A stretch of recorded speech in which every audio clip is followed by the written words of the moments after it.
The Galactic Medical Station hung in the darkness of space like a massive wheel of light. Thousands of aliens passed through its corridors every day. Some came for routine checkups. Others came to heal from injuries. And some came to die. Ward 47 was at the far end of the station, where the light seemed dimmer and the air felt heavier. The staff called it the terminal wing, though never in front of patients. This was where they sent cases that were too expensive to treat, too complicated to solve, or too politically sensitive to care about. The doctors and nurses who worked here had seen it all. After a while, watching patients die became just another part of the job. To cope with the constant loss, some of the staff had started a quiet tradition. They would make predictions about when certain patients would pass away. It wasn't meant to be cruel. It was just their way of dealing with the helplessness. A way to feel some control over the uncontrollable. On a Tuesday morning, a small transport pod arrived at the station. Inside was a child from a species called the Zithians. His name was Rico, and he was only 7 years old. His skin was pale blue, almost translucent, and his eyes were large and dark like polished stones. He weighed almost nothing when they lifted him onto the medical bed. Rico had been found alone on a colony ship drifting through space. Everyone else aboard was dead. A plague had swept through the vessel, killing his parents, his siblings, and everyone he'd ever known. Somehow, Rico had survived the plague itself, but now his body was shutting down. His lungs couldn't process oxygen properly. His heart was weak. Every breath looked like it took all his strength. The attending physicians examined him with professional detachment. There were 3 of them: Dr. Vex, a tall reptilian creature with golden scales, Dr. Cora, who had crystalline features that refracted light, and Dr. Thorn, a being with 6 arms and deep purple skin. They reviewed Rico's scans and blood work. The prognosis was unanimous. The child had maybe 3 days left. Dr. Vex updated the medical chart with his assessment. Terminal. No viable treatment options. Palliative care only. Then he walked to the staff lounge and added Rico's name to the betting board. Most of the staff gave him 72 hours. A few optimistic souls said 4 days. Nobody expected him to see the end of the week. That same day, a new nurse transferred into Ward 47. His name was Tyler Reed, and he was human. He'd requested the transfer specifically, which surprised everyone. Most staff tried to avoid Ward 47. It was the most depressing assignment on the station. But Tyler had his reasons. He'd served as a combat medic during the border conflicts near the outer colonies. He'd seen young soldiers die in his arms. He'd worked in refugee camps where supplies ran out and choices became impossible. He thought he'd seen the worst that medicine had to offer. Ward 47 would test that assumption. Tyler arrived for his first shift wearing the standard medical uniform, his dark hair still damp from the shower, his eyes alert despite the early hour.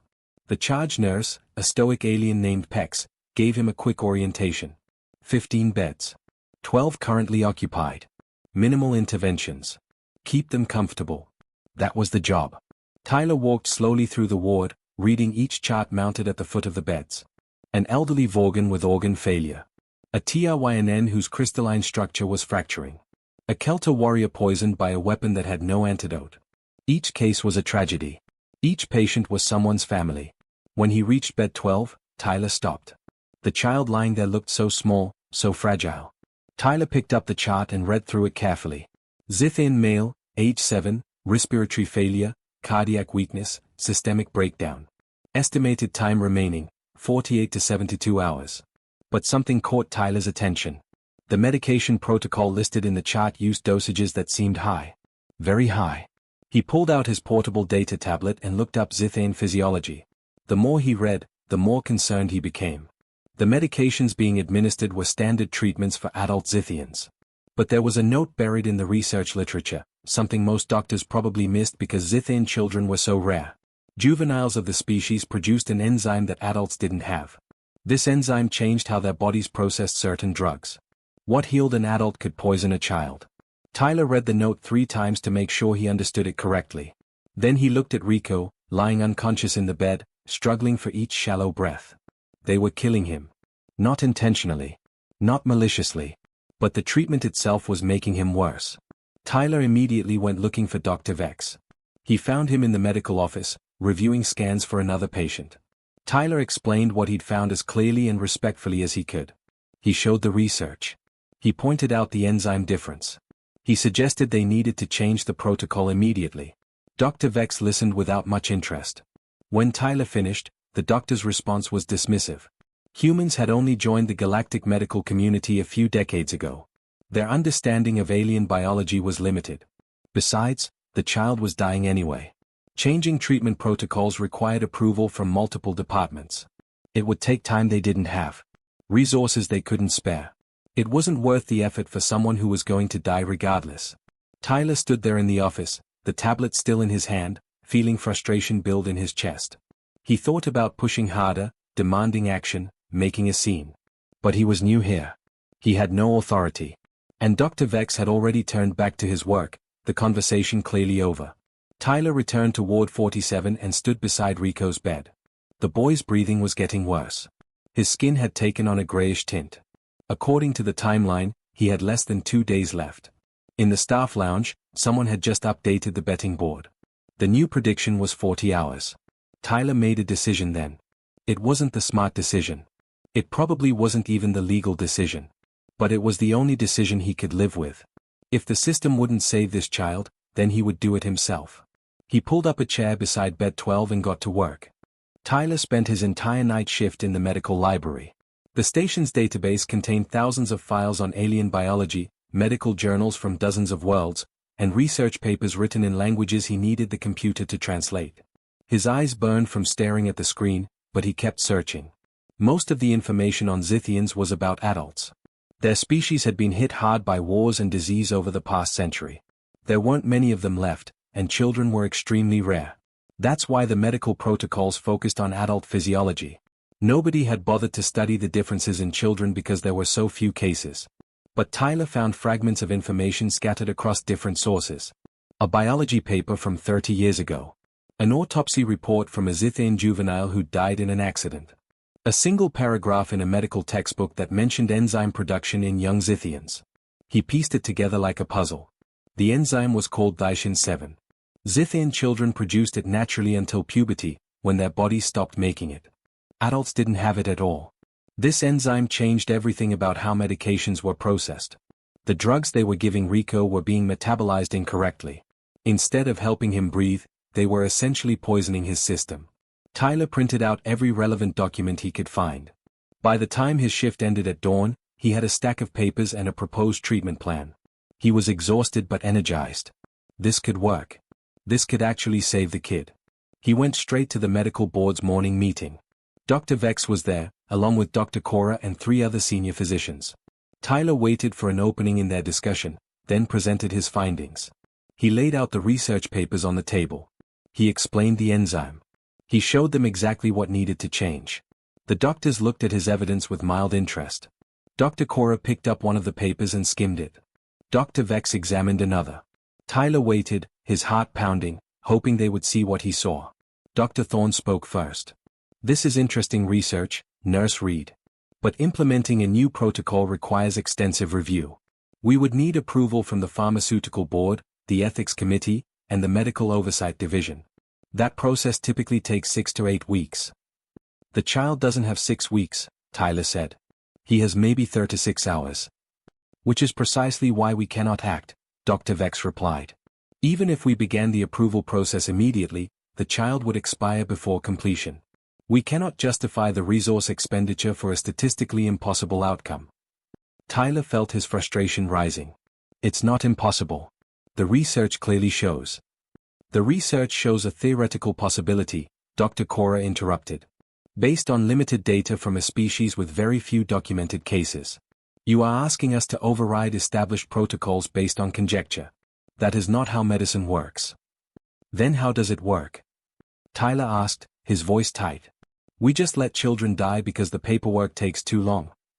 The room went silent. Dr. Vex's scales seemed to darken. "Nurse Reed, I understand you are new to galactic medicine. But we operate on evidence-based practices, resource management, and statistical probability. Emotional responses do not save lives. Protocol does." Tyler gathered his papers. His hands were shaking slightly. "What if you're wrong? What if this kid dies because we didn't even try? Then he joins the thousands of others who die in this ward every year," Dr. Vex said coldly.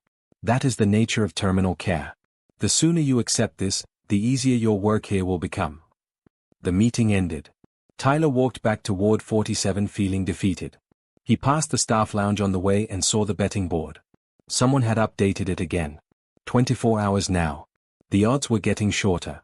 When he reached Rico's bed, the boy looked worse. His breathing was more labored. The monitors showed his oxygen levels dropping. Tyler checked the 4 bags. They were still administering the same medications. The same ones that were killing him. Tyler made a decision in that moment. It was the kind of decision that could end his career. Maybe even land him in serious legal trouble. But he'd made a promise to himself a long time ago, back during the war. He'd promised that he would never stand by and watch someone die if there was even the smallest chance he could help. He couldn't change the official protocol. But he could adjust things. Small changes that might not be noticed right away.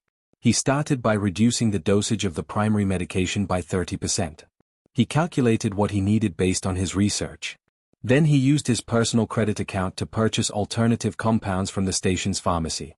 They weren't cheap, and the pharmacist gave him a strange look when he requested them, but Tyler paid without explanation. Over the next 12 hours, Tyler modified Rico's treatment. He replaced one medication entirely. He adjusted the ratios of others. He monitored the boy constantly, checking vitals every 30 minutes, watching for any sign of improvement or deterioration. He documented everything in a personal log, but he didn't update the official medical chart. Not yet. Other nurses noticed his attention to the patient.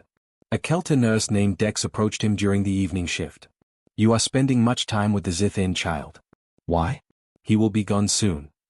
"Maybe not," Tyler said quietly. Dex looked at the monitors, then at Tyler. "You are doing something unauthorized, yes?" Tyler didn't answer. "I will not report you," Dex said after a moment. "But others might. Be careful."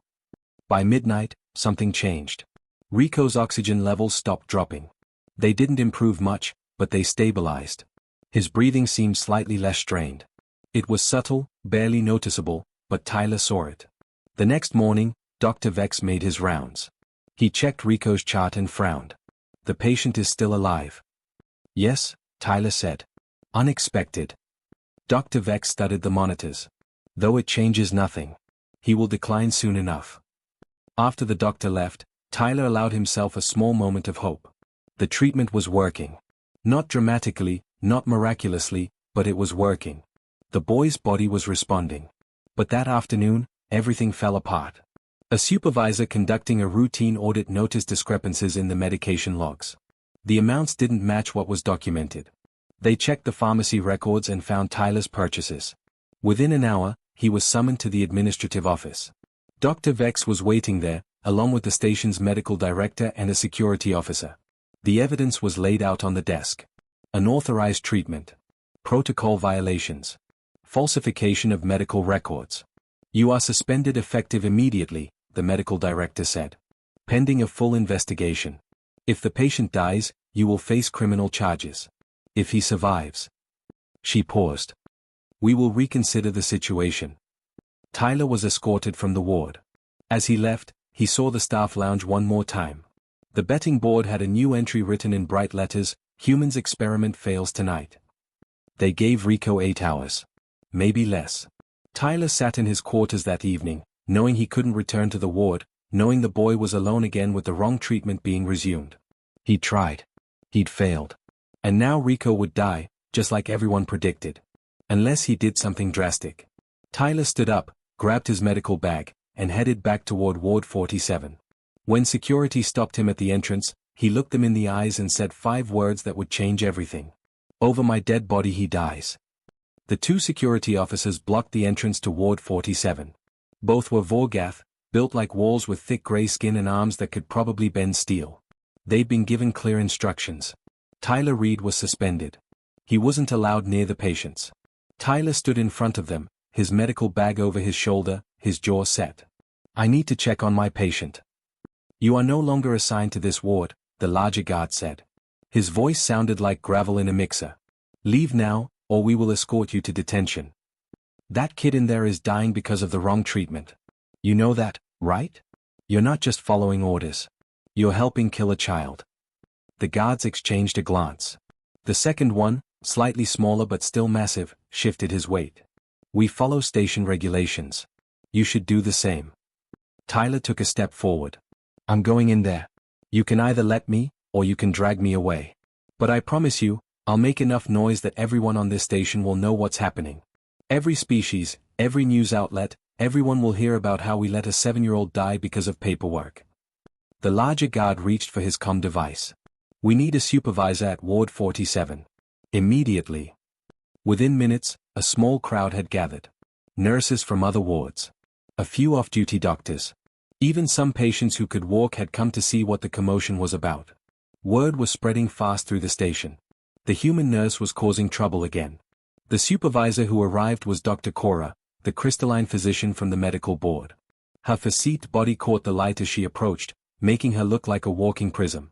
She assessed the situation with a single glance. Nurse Reed, you were suspended. This behavior is unacceptable.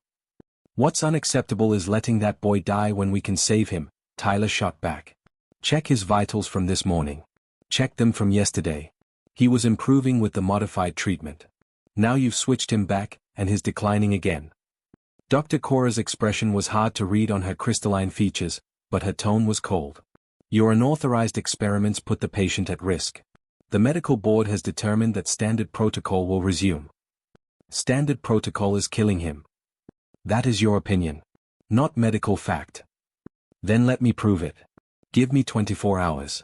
Keep monitoring him. If I'm wrong, I'll accept whatever punishment you decide. But if I'm right, you'll have saved a life and learned something that could help others. Dr. Cora was silent for a long moment. The crowd had grown larger. Tyler could see other humans in the group now. He recognized a few faces from the human quarters. Word must have reached them. The decision has been made, Dr. Cora finally said. Security, remove him from this area. The guards moved forward. Tyler didn't resist, but he didn't help either. As they grabbed his arms, he raised his voice so everyone could hear. His name is Rico. He's 7 years old. He survived a plague that killed everyone he loved. He survived being alone on a dead ship for weeks. And now he's going to die because we're too scared to try something different. Remember that. Remember his name. They started dragging him backward. Tyler kept talking, his voice echoing through the corridor. Someone time it. Check how long he lasts on your standard protocol. And when he's gone, ask yourself if following the rules was worth it. That's when another voice cut through the noise. Wait. Everyone turned. A human woman in a doctor's coat was pushing through the crowd. Tyler recognized her. Dr. Rachel Foster, one of the senior physicians in the trauma unit. She was well respected, even among alien staff. Dr. Foster, Dr. Cora acknowledged her. This does not concern your department. Actually, it does. I've been reviewing the case files Nurse Reed compiled. She held up a data tablet. His research is sound. The enzyme he identified, Thysin 7, is documented in multiple sources. The current protocol is contraindicated for pediatric Zithians. Dr. Cora's light seemed to dim slightly. The medical board reviewed his findings. The implementation timeline makes treatment unfeasible. The implementation timeline is bureaucratic nonsense, Dr. Foster said bluntly. We have a child dying right now. We have a treatment that might save him. The only thing stopping us is paperwork. A murmur went through the crowd. Tyler saw nods from some of the alien staff. Even one of the security guards looked uncertain now. Dr. Cora's voice took on a harder edge. Dr. Foster, I must caution you about insubordination. Caution noted. Now let me ask you something. If that were your child in there, would you want us to try? Or would you want us to give up because the rules said so? The silence that followed was heavy. Dr. Cora stood motionless, light refracting through her crystalline body in rainbow patterns. Tyler held his breath. The medical board's decision stands, Dr. Cora finally said.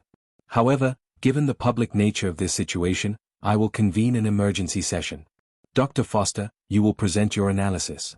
Nurse Reed will be detained until the board reaches a verdict. How long will that take? Tyler demanded. Several hours at minimum. He doesn't have several hours. Dr. Cora turned to leave. Then perhaps you should have followed protocol from the beginning. The security guards tightened their grip on Tyler's arms. The crowd started to disperse, disappointed. It seemed like it was over. But then Dr. Foster did something unexpected. She walked straight up to the guards and said, "Let him go." Dr. Foster, we have our orders. And I'm giving you new ones. As the ranking physician present, I'm invoking medical emergency override. That patient needs immediate intervention. Nurse Reed is the only person on this station who knows the correct protocol. So either let him treat the patient, or explain to the board why you let someone die while help was standing right outside the door. The guards looked at each other. This was above their pay grade. The larger one spoke into his comm device. We need command authorization. We have conflicting orders from medical staff. While they waited for a response, more humans arrived. Tyler saw Ben Carter, a maintenance tech he'd met in the cafeteria. Lisa Morgan, who worked in station communications. David Park from the cargo division. They weren't medical personnel. They were just humans who'd heard what was happening. Ben stepped forward. I don't know anything about medicine. But I know right from wrong. That kid deserves a chance. Lisa nodded.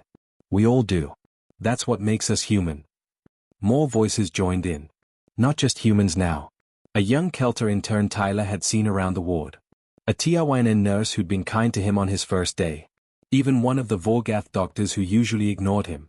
The guard's comm device crackled. A voice came through, but Tyler couldn't make out the words. The guard's expression shifted. He looked at Tyler, then at Dr. Foster, then back at his partner. Command says the situation is escalating. They want it contained. They're authorizing a temporary medical exemption, supervised observation only. Dr. Foster didn't waste a second. Nurse Reed, you have 12 hours. I'll be monitoring every step. If anything goes wrong, if his condition worsens, we stop immediately. Understood. Tyler nodded, barely believing it. Understood. The guards released him. Tyler immediately headed for Ward 47, Dr. Foster right behind him. The crowd parted to let them through. As Tyler passed Ben, the maintenance tech gave him a slight nod. Go save that kid. Inside the ward, Tyler went straight to bed 12. Rico looked worse than before. His breathing was shallow and rapid. His skin had turned a darker gray-blue. The monitors showed declining oxygen levels and an irregular heartbeat. Tyler got to work immediately, Dr. Foster watching his every move. He adjusted the four, replacing the standard medications with the compounds he'd prepared. He recalculated dosages based on the boy's current weight and condition. He set up additional monitoring equipment. His body's been fighting the wrong treatment for hours, Tyler explained as he worked. It's going to take time to stabilize him. How much time? Dr. Foster asked. I don't know. But more than we probably have. In the staff lounge, someone had updated the betting board one last time. It now read, Human's last chance, 6 hours. Tyler glanced at the chronometer on the wall. It was just past midnight. 6 hours until dawn. 6 hours to prove everyone wrong. 6 hours to save a life. He pulled a chair up beside Rico's bed and settled in for the longest night of his life. The first hour was the worst. Rico's vitals didn't improve. In fact, for a terrifying 20 minutes, they got worse. His oxygen saturation dropped to dangerous levels. His heart rate became erratic. The monitors beeped urgent warnings that made Tyler's own heart race. Dr. Foster stood beside him, watching the displays with concern. His body is in shock from the medication changes. This is what I was afraid of. Tyler's hands moved quickly, adjusting the four-drip, modifying the oxygen flow. His system was already compromised by the wrong treatment. We're not just fixing the problem. We're undoing the damage first. Give it time. We may not have time, Dr. Foster said quietly. But Tyler refused to give up. He'd seen this before, back during the war. Soldiers who'd been given the wrong blood type during emergency transfusions. Their bodies would crash first, fighting the foreign elements, before they could recover. You had to push through the valley to reach the other side. He stayed right there, one hand on Rico's small wrist, feeling the weak pulse beneath the blue skin. He talked to the boy even though Rico couldn't hear him. Come on, kid. I know you're tired. I know you've been through hell. But you're stronger than this. You survived when everyone else didn't. You can survive this too. At the 90-minute mark, something shifted. The heart rate steadied. Just slightly, but enough to notice. The oxygen levels stopped dropping. They didn't rise yet, but they stabilized. Tyler felt the tension in his shoulders ease just a fraction. Dr. Foster saw it too. Okay. Maybe you're onto something. Word had spread through the entire station by now. The human nurses' vigil had become the talk of every department. Some people thought Tyler was a fool. Others thought he was brave. Most just thought he was wasting his time. But around 3 in the morning, other humans started arriving at Ward 47. They came quietly, not wanting to disturb the patients, but they came. Ben Carter brought coffee from the human quarters. Real coffee, not the synthetic stuff from the station dispensers. Lisa Morgan brought food. Nobody had reminded Tyler to eat, and he probably wouldn't have anyway, but she left a sandwich within reach. David Park didn't bring anything. He just pulled up a chair on the other side of Rico's bed and sat down. Figured you could use the company. Tyler glanced at him, surprised. You don't have to stay. You've got work in a few hours. So do you, technically? David shrugged. Besides, my kid back on Earth is about this age. 7 years old, loves building things with blocks, asks a million questions about everything. If he was sick and alone on some alien station, I'd hope someone would sit with him. So I'm sitting. More humans came as the night wore on. They didn't crowd the ward. They respected the other patients who were trying to sleep. But they were present. A quiet show of support that said everything without words. Around 4 in the morning, something remarkable happened. A Kelter intern named Vix entered the ward. He was young for his species, barely out of medical school.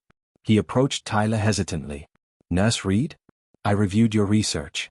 You were right about the enzyme. I wanted to apologize for not speaking up during the board meeting. Tyler looked up from Rico's monitors. You're here now. That's what matters. Vix nodded.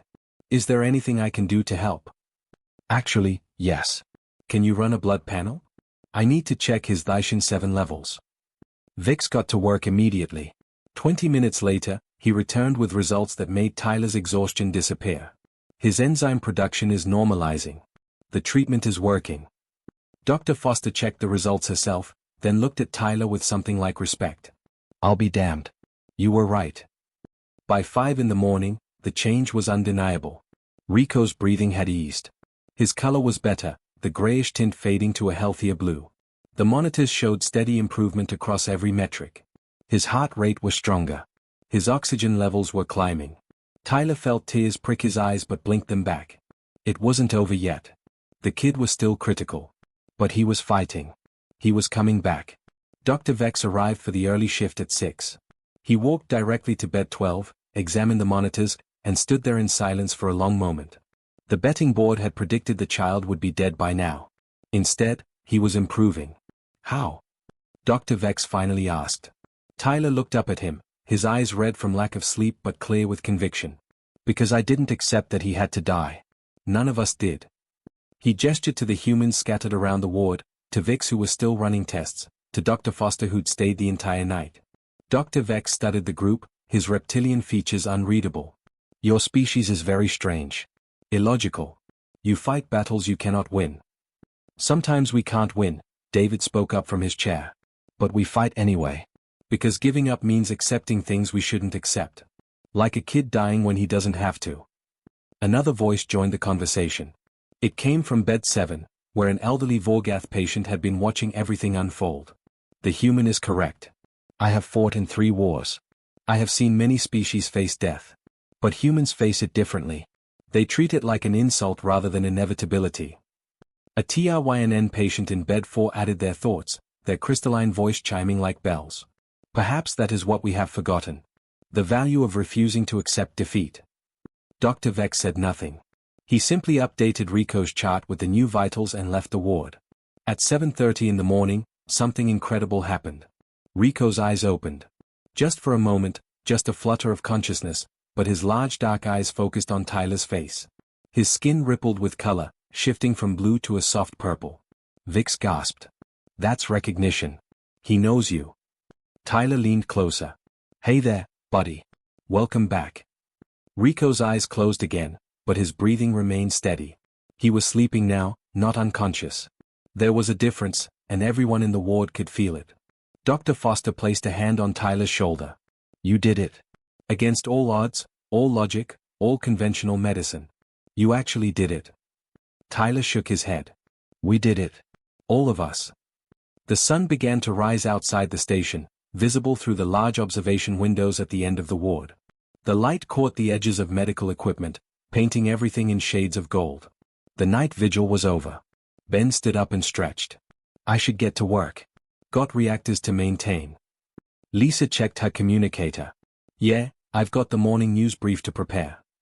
David remained seated a moment longer, looking at Rico's peaceful face. You know what the crazy thing is? Back home, everyone thinks space is about exploring new worlds and finding alien technology. But sometimes it's just about this. Sitting with a sick kid. Making sure he's not alone. One by one, the humans filtered out, heading to their various jobs across the station. They had lives to live, work to do. But they'd been here when it mattered. They'd stood together when it counted. Tyler remained at Rico's bedside. He was supposed to be suspended. Technically, he could be arrested for what he'd done. But right now, he didn't care about any of that. The boy was alive. The monitors showed steady improvement. And in the staff lounge, someone had finally taken down the betting board. Dr. Foster pulled up a chair beside Tyler. You should get some rest. I'll watch him. In a bit, Tyler said. I just want to make sure he's stable first. He is stable. You saved his life. Tyler looked at the small blue hand resting on the white sheets. No. I just refuse to let him die. There's a difference. Outside Ward 47, the station was waking up. Morning shifts were starting. Patients were having breakfast. Life continued as it always did. But something had changed. People had witnessed something they'd never forget. They'd seen what happened when someone refused to accept the unacceptable. When someone looked at impossible odds and said not today. They'd seen what it meant to be human. 3 days later, Rico sat up in bed for the first time. His color had returned to a healthy blue, and his eyes were bright and alert. He still had tubes connected to monitoring equipment, but the critical care machines were gone. He was breathing on his own. His heart was strong. Against every prediction, every statistic, every logical assumption, the child was alive. Tyler was there when it happened. He'd barely left the ward since that long night.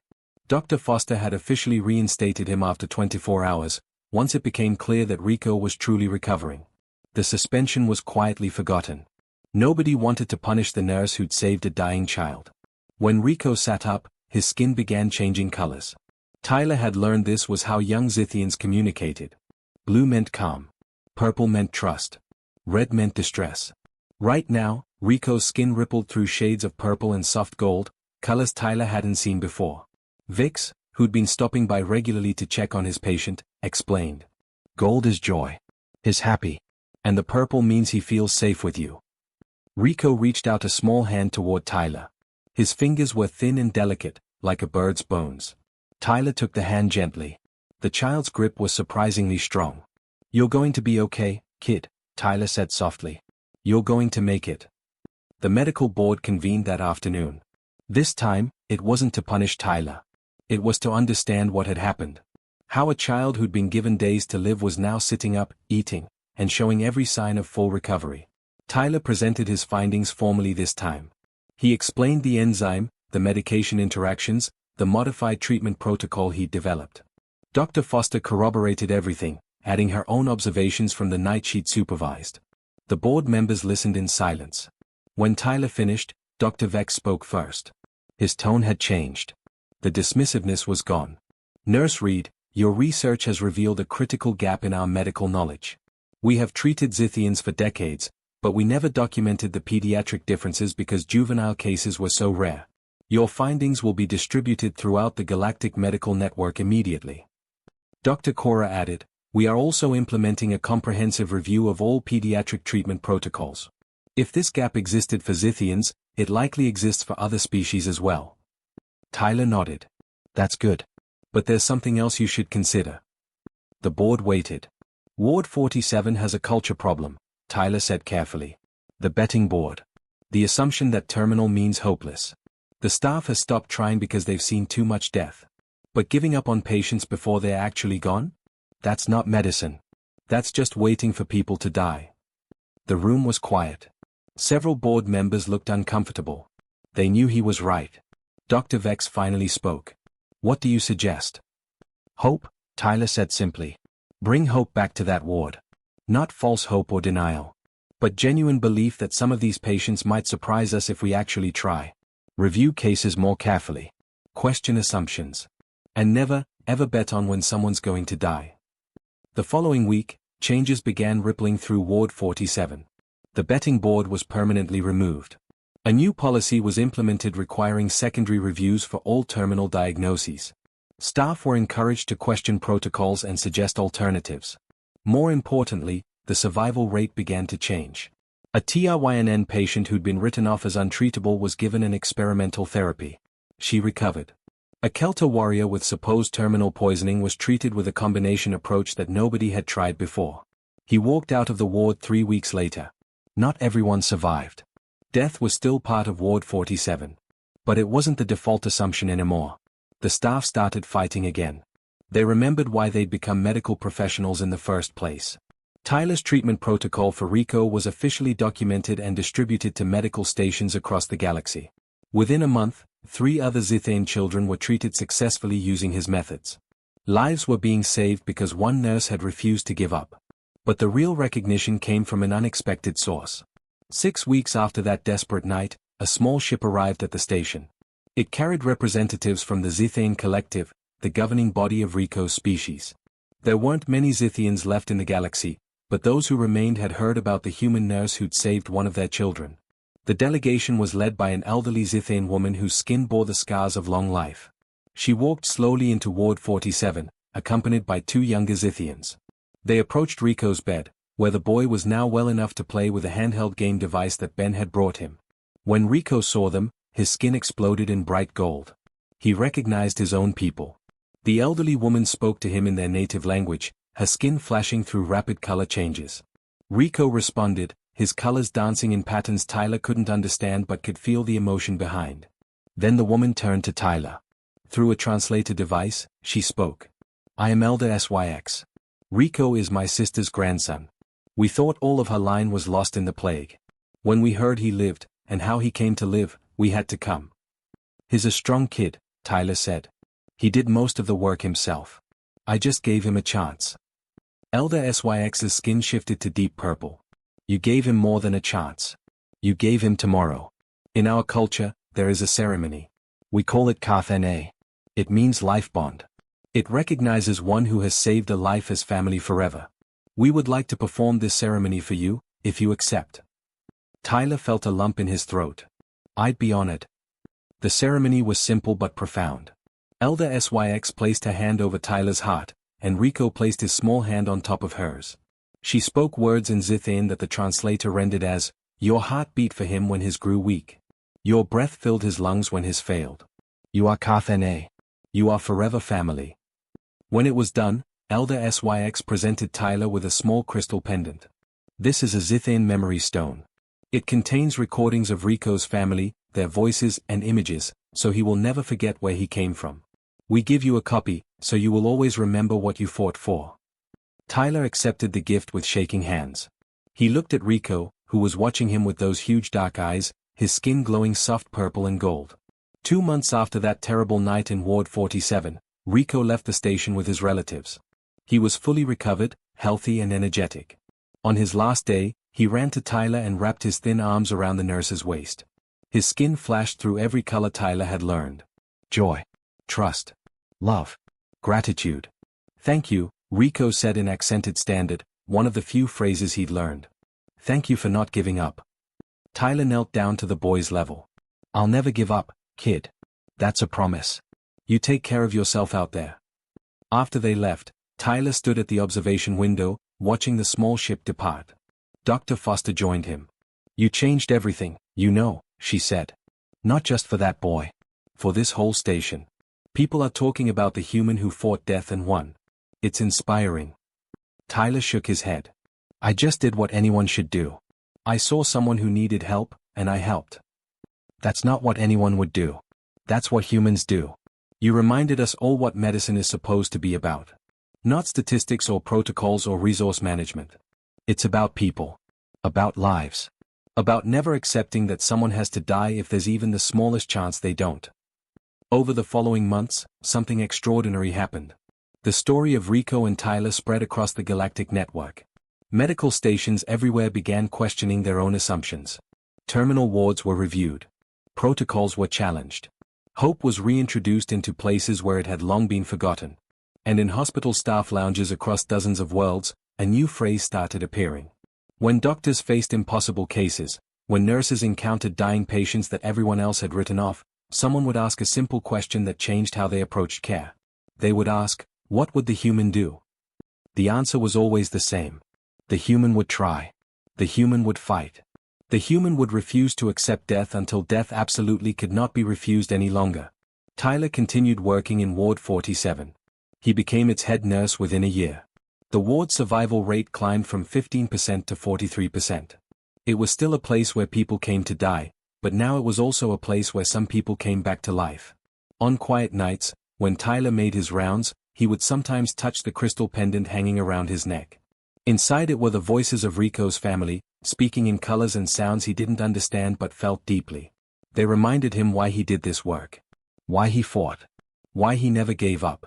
Because somewhere out there, a small blue boy was running and playing and living. A boy who'd been given 3 days to live had years ahead of him now. Maybe decades. Maybe a whole lifetime. And that, Tyler thought, was worth everything.